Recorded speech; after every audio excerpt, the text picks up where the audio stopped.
For those of you who are new to ethical culture, what this is, you can see this in part as a brief synopsis of our history, so to speak, and where we've been and what I think we need, I think we need to go in the future.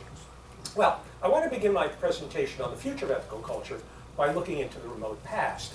In the 1970s, studies were done by anthropologists that researched the relationship between campfires and the building of community and the creation of social networks among people.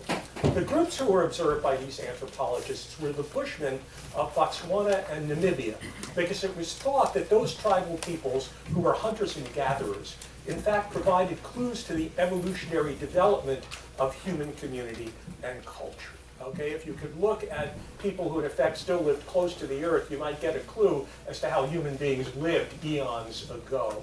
And they were trying to look at the relationship, interesting study, between campfires and the building of human community.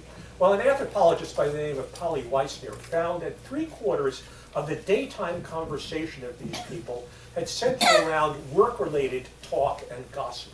At night, however, more than 80% of the conversations centered around singing, dancing, spirituality, or enthralling stories about known people, including tales about the exploits of distant kin, adventures in towns, local politics, and stories that held the community together.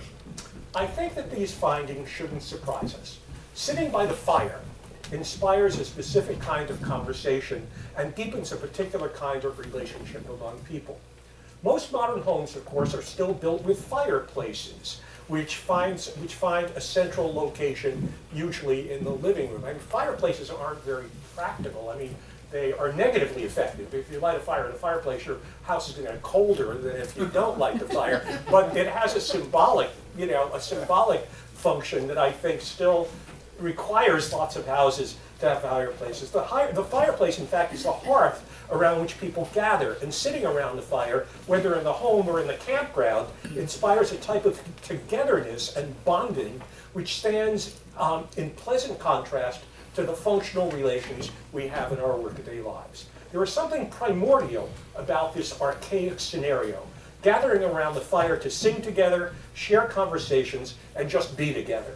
As anthropological beings, I think it is something built into our natures, and gathering around the fire evokes an experience which puts us into touch with a social and communal aspect of ourselves we routinely don't experience. People aware of what I'm talking about? Okay, good.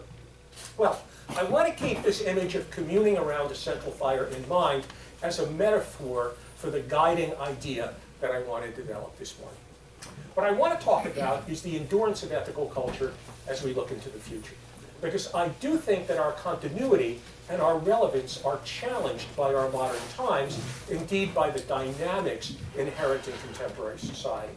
But to look at the future, I first want to look at the past and the origins of ethical culture, when there was little doubt that ethical culture brought something new, distinctive, and relevant to American society, and its relevance has been validated by its continuing survival and its contributions to its members and the larger society. While ethical culture has always been very small, I think it is noteworthy that it is the only so-called, quote, religion of humanity created in the 19th century, and there were several, that has survived into the 21st.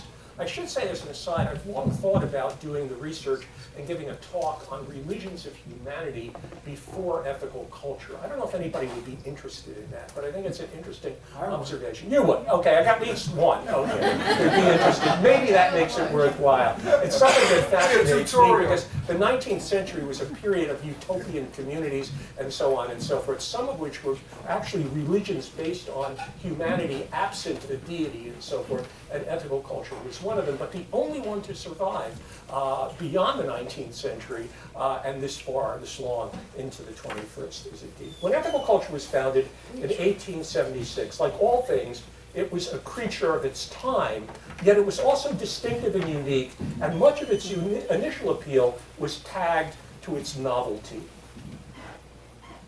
When I note that ethical culture was a creature of its times, I think it best to understand it as being the child of two major phenomena, one philosophical and the other one social and economic.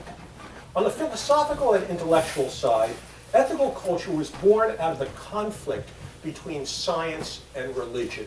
The 19th century was probably the century when the warfare, so to speak, between science and religion reached its greatest pitch. Okay.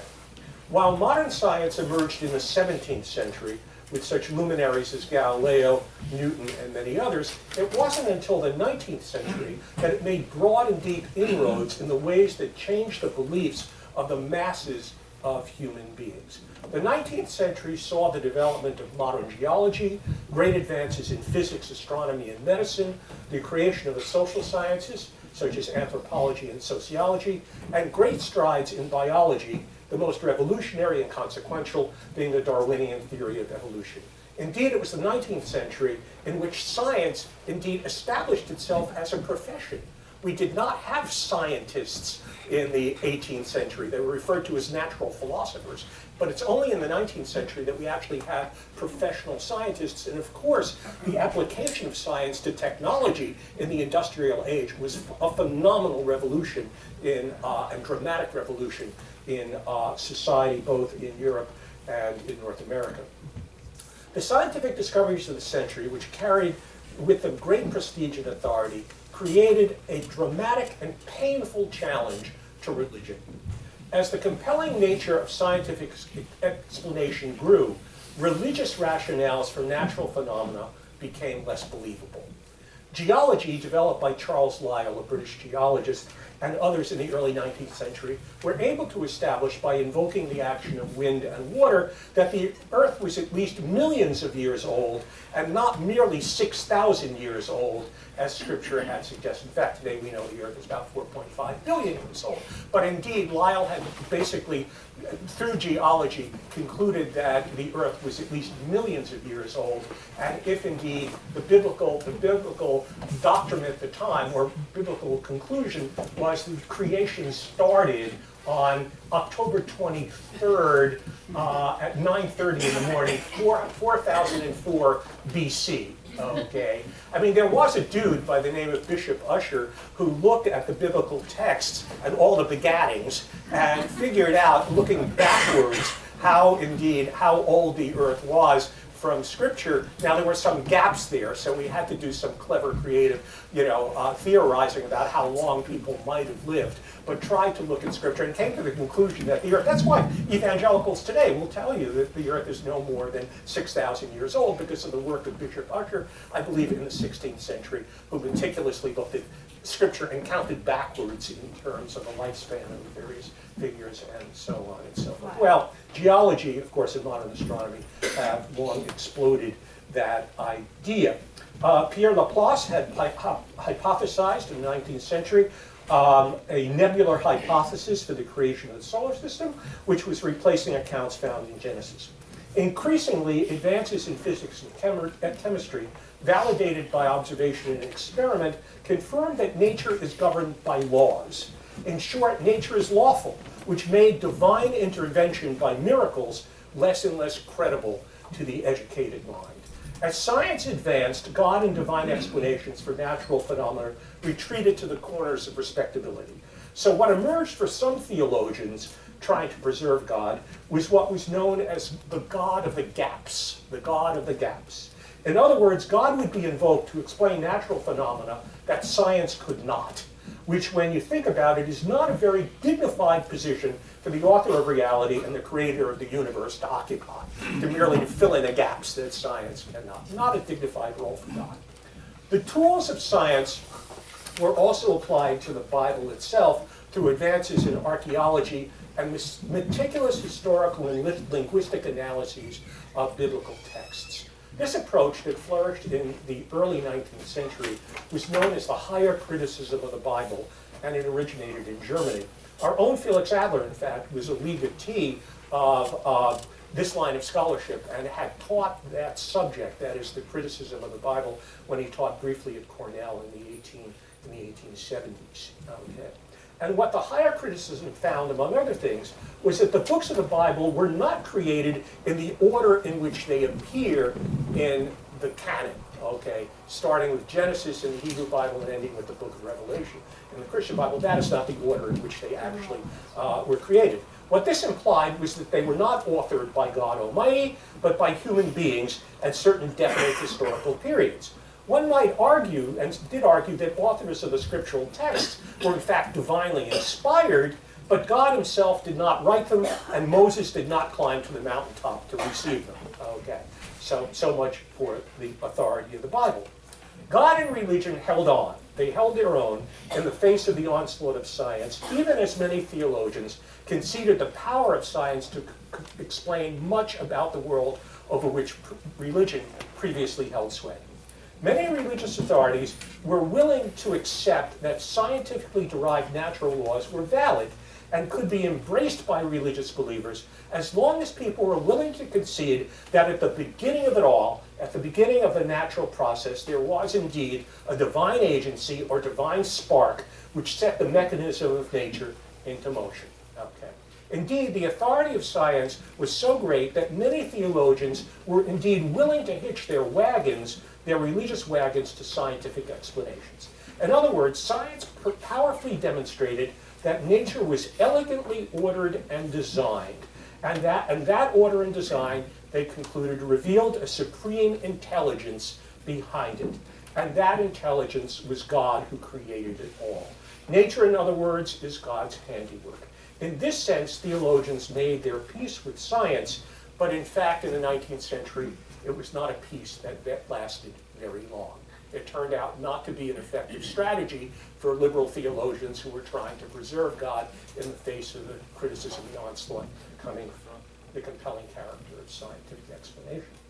This strategy of appropriating science in the service of validating the existence of mastery of God did work for a while, but in the end proved fatal to religion.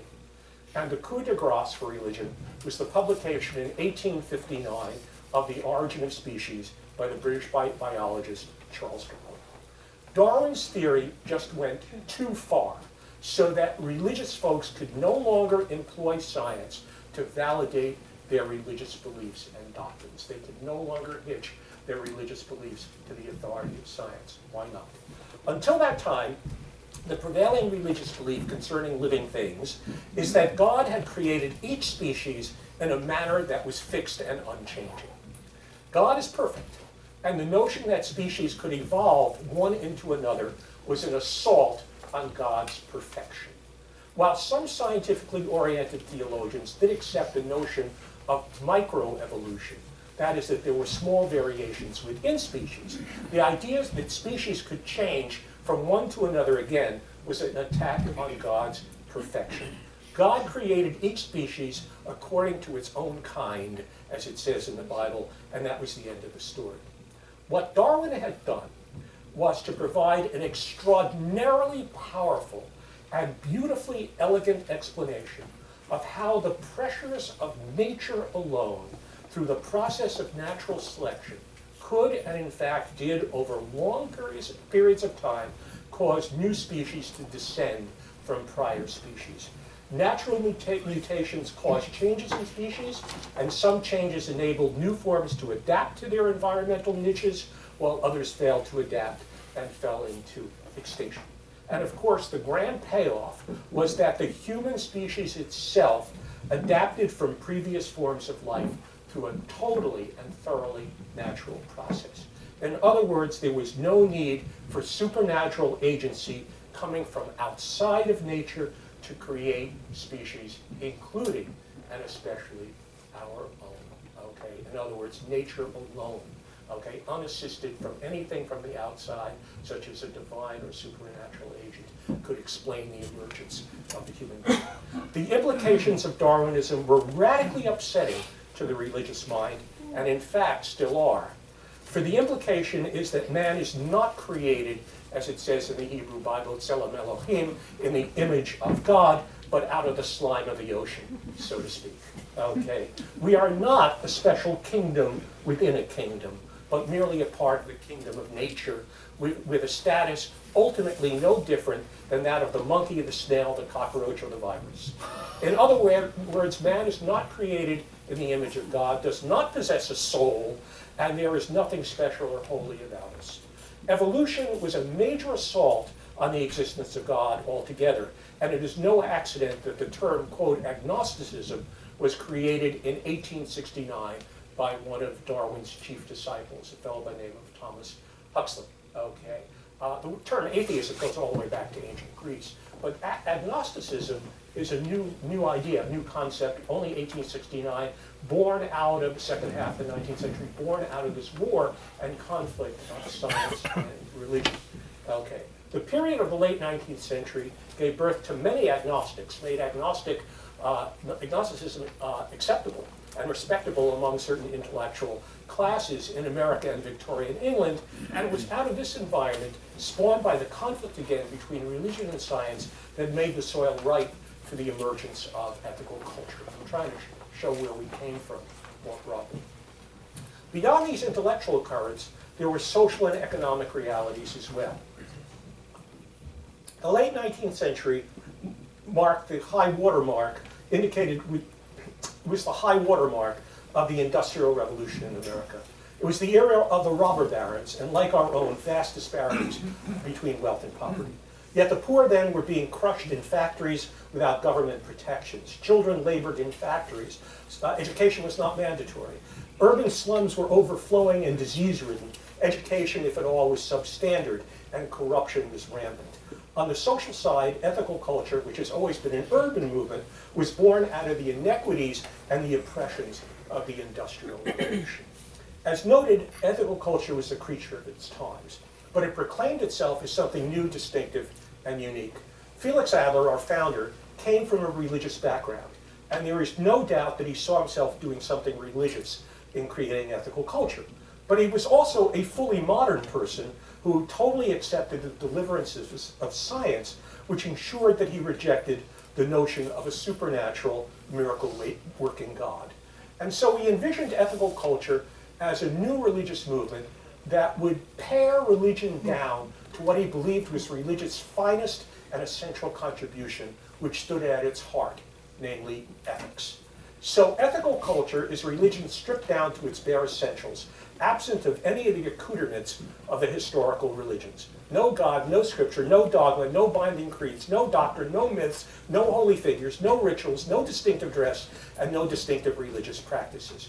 Just, however, on the positive side, that's a lot of negatives, just on the positive side, ethical ideals, okay, to inspire and uplift the human heart and inspire people to ethical action, both in their personal lives and in committing themselves to social reform and the improvement of lives of those crushed under the boot heel of social, political, and economic injustice and oppression. We are to glory in the ethical ideal and its brilliance, okay? And we don't need, Adler believed, anything beyond that to make us a religious movement. Though something like ethical culture, as I'm trying to say, was in the air, until Felix Adler created it at the age of 25, there was nothing quite like it. And in its formative decades, it proved very attractive to a core of mostly urban educated folks, indeed, which included many elites, very wealthy elites at the time. From 1876 until the New York Society constructed its meeting house on Central Park West in 1910, ethical culture met in rented halls, including Carnegie Hall. And when Felix Adler spoke, thousands of people came out to hear him, attracted by his brilliance and the novelty of his message. Okay. Because of his prestige, he was able to attract the luminaries of the day around him, from Lillian Wald to W.E.B. Du Bois to Booker T. Washington to Jane Addams, Walt Whitman, Jacob Riis, Franz Boas, who was the creator of modern anthropology, Woodrow Wilson, and numerous people of wealth, including John D. Rockefeller, who was actually a practicing Baptist, industrial magnates, bankers, department store owners, such as Louis Bamberger and Filene, champions of labor, such as Samuel Gompers, and numerous others. 1876 to after World War I marked ethical culture's golden age, in which Adler envisioned numerous projects of social reform, which he was able to persuade people of wealth to subsidize. Back then, most of these projects took the form of enduring institutions. He was an institution builder, not only an institution builder, some of them were more transient projects, but he was very committed, and I think correctly so, to institutions which I'm glad to say continue to do their progressive work to this very day, even in most cases, I'm sure their origins in ethical culture have long been lost and forgotten. You know, I'm a child of the 60s, and in the 60s, we used to believe that if you wanted to kill an idea, the best way to do it was to institutionalize it. Well, I don't know if I've gotten older or more conservative or wiser. Now I think the only way to preserve an idea is to institutionalize it, even if in effect it runs the risk of corrupting it along the way. Very often it's worth the gamble, okay? And Adler was committed to both forms of activism, but primarily to institution, creating very viable institutions. So the list is very long. We created, the first thing he did was to create and subsidize the visiting nurse service, which started as 4 nurses who did their rounds without religious proselytizing on the slums of the Lower East Side of Manhattan. That was 1877, okay, and today the Visiting Nurse Service is an international organization, okay, found around the world. He created model tenements on Cherry Street in Lower Manhattan. He created schools for the working poor, which morphed into the ethical culture schools, something very much different than what it was. It was like free schools for the working poor, and now it's a $50,000 a year pony high school if you want to get your kid into Princeton, Yale, Harvard. So it's changed its character and so on, but it started as a commitment basically to the working poor. We created settlement houses. The first settlement house, you know, these are institutions that are still around. The first settlement house in the United States, University Settlement, which is about 130 years old, it's on the Lower East Side, was created by the Ethical Culture Society. And at one point, there were over 200 of these in the United States, and 3 created by the Ethical Society, the New York Society, are still operative, serving different immigrant communities. They're residential places where immigrants come, they learn English, they learn a trade, they learn the skills of self-governance, and so on and so forth.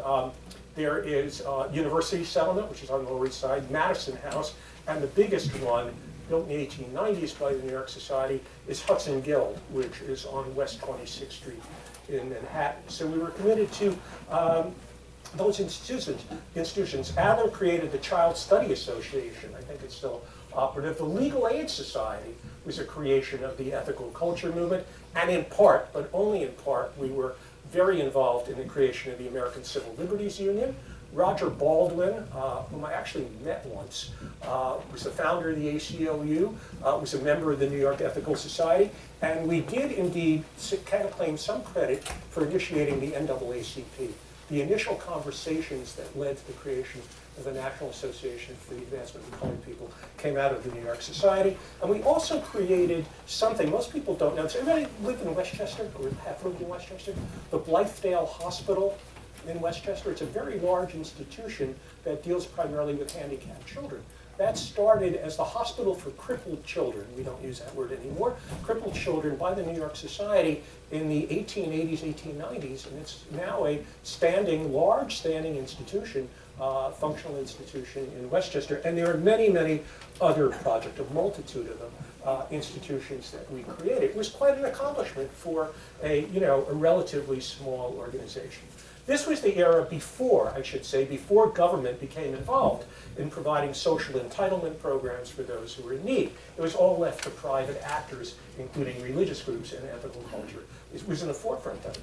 In that sense, it was easier, the point I'm making here, it was easier for ethical culture to make its distinctive mark and establish its relevance. To be sure, it was not the only such organization, but it was a significant player in several major cities in what was the progressive era of the late 19th and early 20th centuries.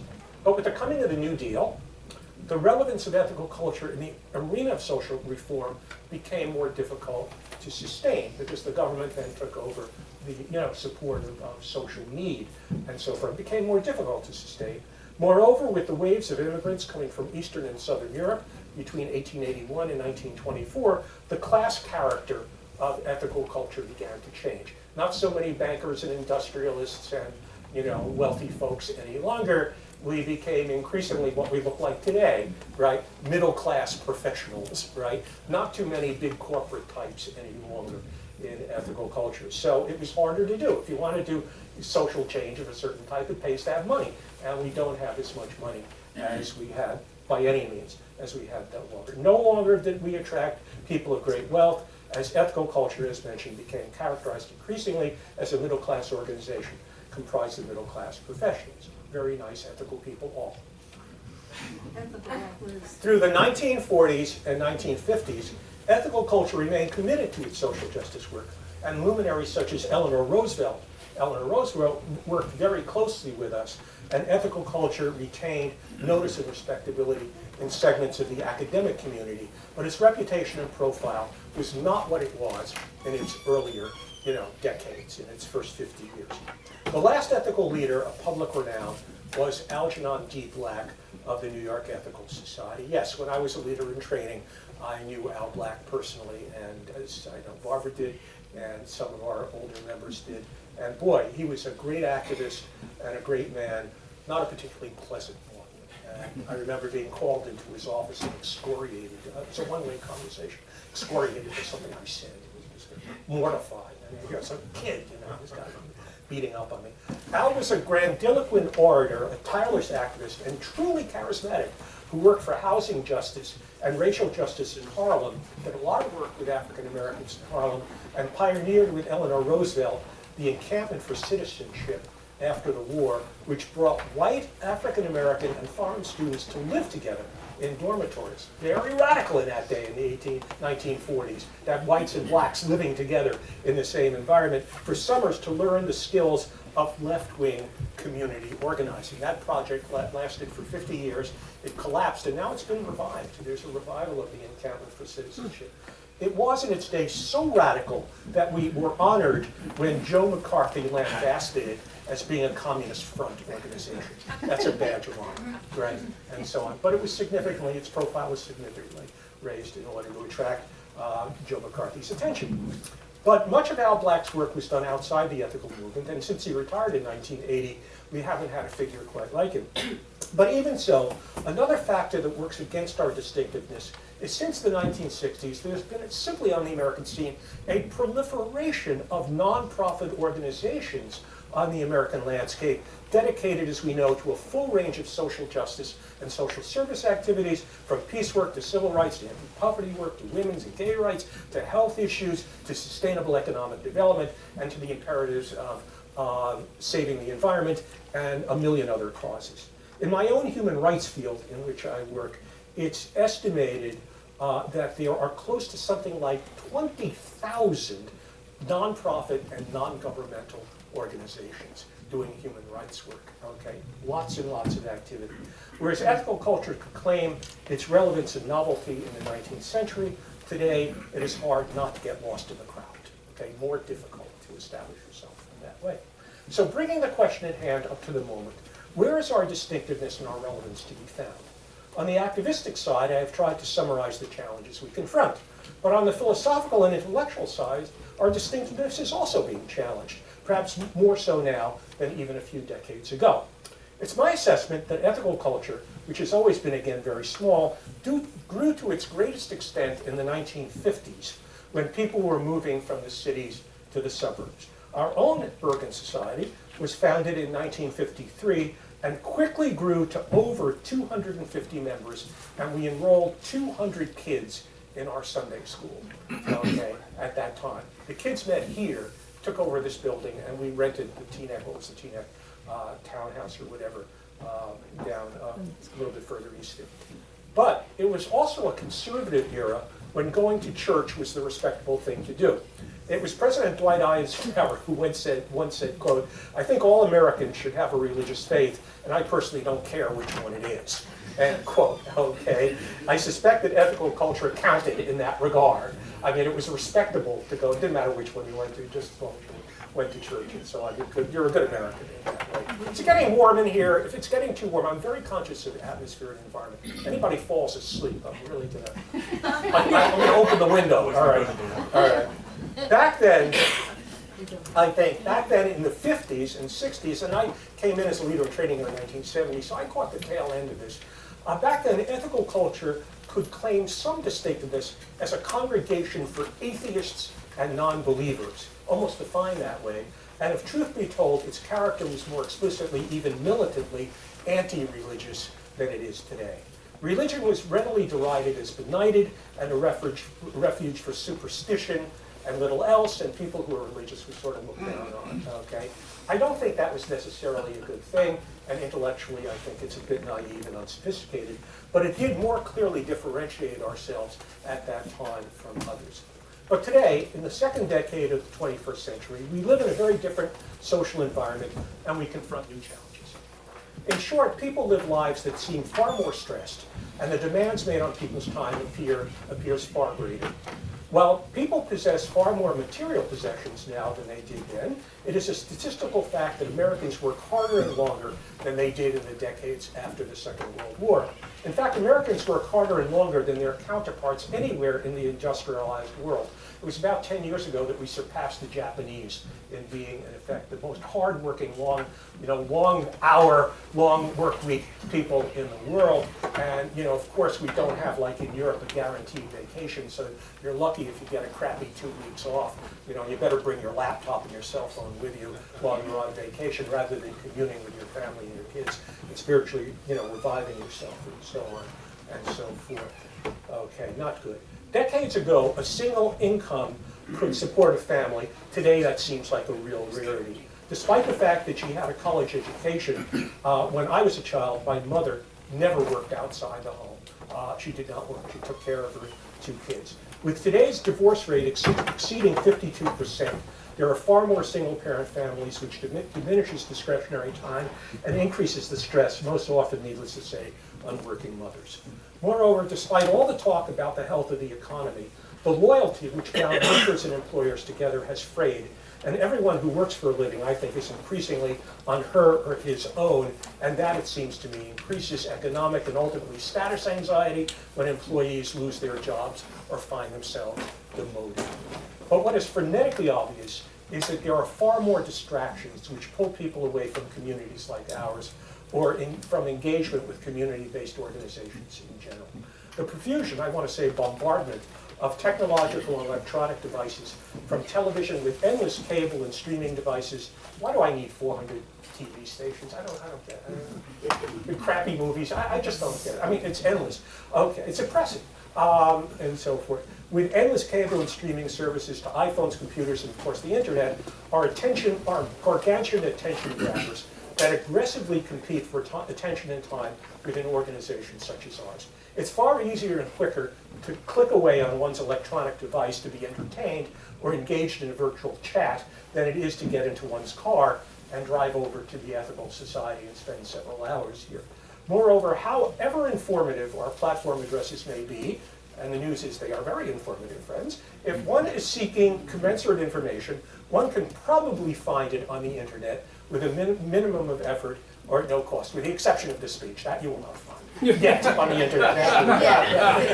Right, if you can stay home, don't come. You can watch it drop, right? You can watch it on TV, okay, or on the internet. In this regard, it's very hard to compete, I think. Get the idea what we're up against? Very hard to compete. In Adler's day, going to a talk at the Ethical Society may have been a way to stay informed.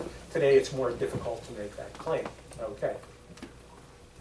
On the ideological side, whatever distinctiveness we may have claimed in times past is challenged by a small explosion of humanist, atheist, secular organizations that have sprung up just in the last 2 decades. As is well known, people are increasingly becoming unaffiliated with churches and religious denominations. It's found now that close to 25% of Americans claim no religious affiliation, and the number of millennials claiming no affiliation is as high as 36% of that cohort, and these numbers are rising. This does not mean that these people are atheists or agnostics, though many are. Most claim some spiritual beliefs, but not traditional ones found in the denominations. In other words, their commitment to religion is personal and freelance.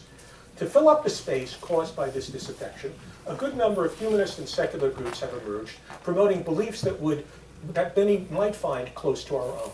None of them, to the best of my knowledge, however, is congregationally organized as we are, which begins to touch upon my argument for our continuing relevance that I'll get to in just a few moments. One other relevant point that feeds into my discussion.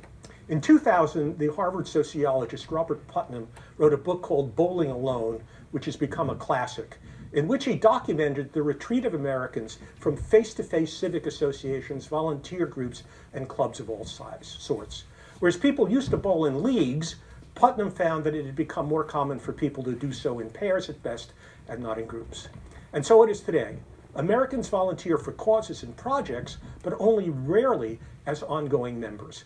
They send checks to service and advocacy groups run by professionals, often funded by foundations and professional fundraisers, but relatively rarely do people become actively involved in groups any longer. Commensurate with this are studies that have shown that in the past 10 years, American society is suffering from an epidemic of loneliness, and much publicized, of course, at the really tragic end, are so-called deaths of despair from suicide, alcoholism, and drug overdoses. 40,000 people die a year from opioid. That's extraordinary. Opioid addiction in huge numbers, including, tragically, many young people. The rate of suicide among young people has gone up, opioid deaths, and so on. That's related, I think, to the dissolution of the social bond, to loneliness, and so on and so forth. There's got to be a correlation there. I think that we can conclude that people generally feel and are more disconnected from one another. Whether we blame the breakup of families, people moving around from job to job more often, the distrust of authority in their institutions, and many other causes, I think social alienation is a real problem in American life. Many people, in fact, are alone and lonely. And so finally, I come to where I believe the enduring relevance of our ethical culture movement and societies is to be found. In my view, we need to stand for the values and ideals to which we have been dedicated for 143 years, namely respect for the indwelling dignity and inestimable worth of the human person, and to a progressive commitment to social justice in order to help realize that dignity for those who have been excluded and oppressed. But here, I believe, is where our greatest value lies, a value greater than I think we often appreciate. As I see it, we live in a society in which people, as noted, live lives too often disconnected from others, where they are left unsupported by the nurturing warmth of the human bond. Indeed, we here live in the suburbs, but are our suburbs truly communities? I argue that they function more as overlapping networks of people who go their own ways in the morning to live their individual lives, wherein relations with their neighbors are minimal or formal at best. Moreover, we live in a society in which moral values have been distorted and impoverished by the blandishments of an aggressive consumer culture. We live in a society in which wealth, power, and celebrity are held up as the highest goals worth striving for. If communities and the social bond were thicker, perhaps our moral values would be thicker and deeper as well. Americans have become what I call hyper-individualists, too often disconnected from others, from families which are broken up, civic institutions, workplace loyalties, even friends. And I might mention that people alone and isolated are more vulnerable to the influence of demagogues and the forces of manipulation. One way to stand against Trump is to bond together in communities. Okay, being alone and isolated leaves one more vulnerable, I think, to being manipulated by demagogues. Not a good thing. I don't want to talk about the larger political landscape this way, but that sort of feeds into it. It is against this social environment that I think ethical culture has something critically important and something of enduring relevance to offer. And this may sound very modest, okay, and perhaps almost self-evident. But where does that relevance lie? It lies in the fact that we provide a place for those who share our progressive values to come together in real time to meet and engage in significant relations sustained by a community of meaning and values that supports those relations. While we say that we have no dogma in ethical culture, what approaches a dogma for me is that there is simply no substitute for direct face-to-face encounter with another person. This is foundational to my humanism. Without that, my humanism would evaporate. No indirect or online relationship, I believe, can replace it. There are no substitutes. Encountering a person in real time, listening to her or his voice, and inferring the humanity that lies behind it, experiencing her or his body language cannot be replaced by pixels on a screen. There are, of course, human encounters at all levels. We can experience others casually, we can relate to others as objects, as part of the landscape we live in, to be engaged merely for their value to us. In short, we can objectify others, but perhaps at times human relations can reveal something far deeper and more meaningful. And I believe that ethical culture, which cherishes the indwelling worth of the person, points to such more meaningful relations and experiences.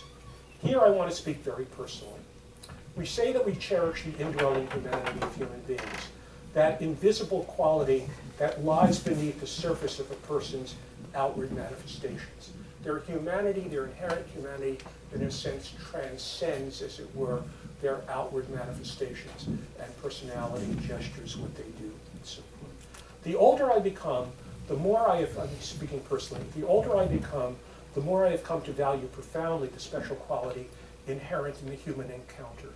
The ability simply to sit opposite another person, undisturbed by distractions. Sit opposite another person and get to know him or her not merely as an object, but to come into touch with them, come into touch with their subjectivity, and begin to gain a sense of their inner life and be able to engage them in dialogue in a much deeper manner. Questions of the person's social status or entering into judgments is not part of the conversation. It is simply engagement with another in which his or her humanity comes to the surface. And to have such encounters and personal exchanges with another, I think, is a beautiful and precious thing. Frankly, at this stage of life, it is those experiences of the human encounter that I yearn for most. At this stage, believe me, friends, I don't need another shirt, I don't need to enrich myself, or I don't even need to stand up before a group and give another speech. I don't need that for my ego. I've done hundreds of those. I don't need that. Life, I mean, I like it, but I don't need it. Life in the final analysis. Life in the final analysis is an experience and not an exercise in collecting chits. The human encounters I'm trying to describe are precious moments which have become exceedingly valuable and in which I feel that my time is least wasted. I believe profoundly that we are social creatures, and to sense the other person, not to be observed or exploited or judged, but in relationship, I believe is to come into touch with our social natures, which again is a beautiful and precious thing. Where I'm leading is that the enduring relevance of ethical culture rests not in that we have a doctrine to preach or a philosophy to espouse, but that in the best sense we provide opportunity for experiencing the human encounter. Our congregational structure points towards that and allows for it. And among humanist organizations, our social and congregational structure does render us still unique. The human encounter which I've outlined and which has become most important to me may not even occur within these walls, but I believe by coming together in community, we do set the stage for it.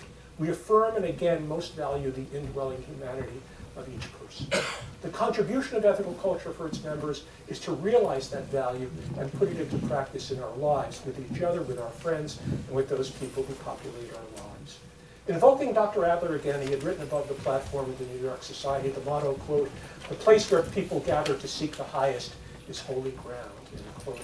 And what he meant by that, what he meant by the holy, is to recognize, elicit, reverence, and experience, again, the indwelling humanity that we experience in the other and in ourselves, which can only be experienced when we engage in relationships, social beings that we are. If there is anything we in our hurried, harried, and secular world can count as holy, it is the humanity of others and ourselves.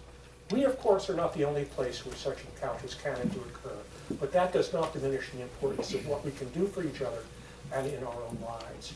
Indeed, I think it is of inestimable importance, and given the need to respect and cherish the humanity that resides in you and me, it can never, ever be irrelevant. Returning to where I began, our ethical societies may not have fireplaces, and we certainly are not campfires, but I can imagine that our meeting space is a symbolic campfire that brings us together. And it is around that campfire that our most important and essentially human encounters can take place. And I believe that there is something wonderful and timeless in that.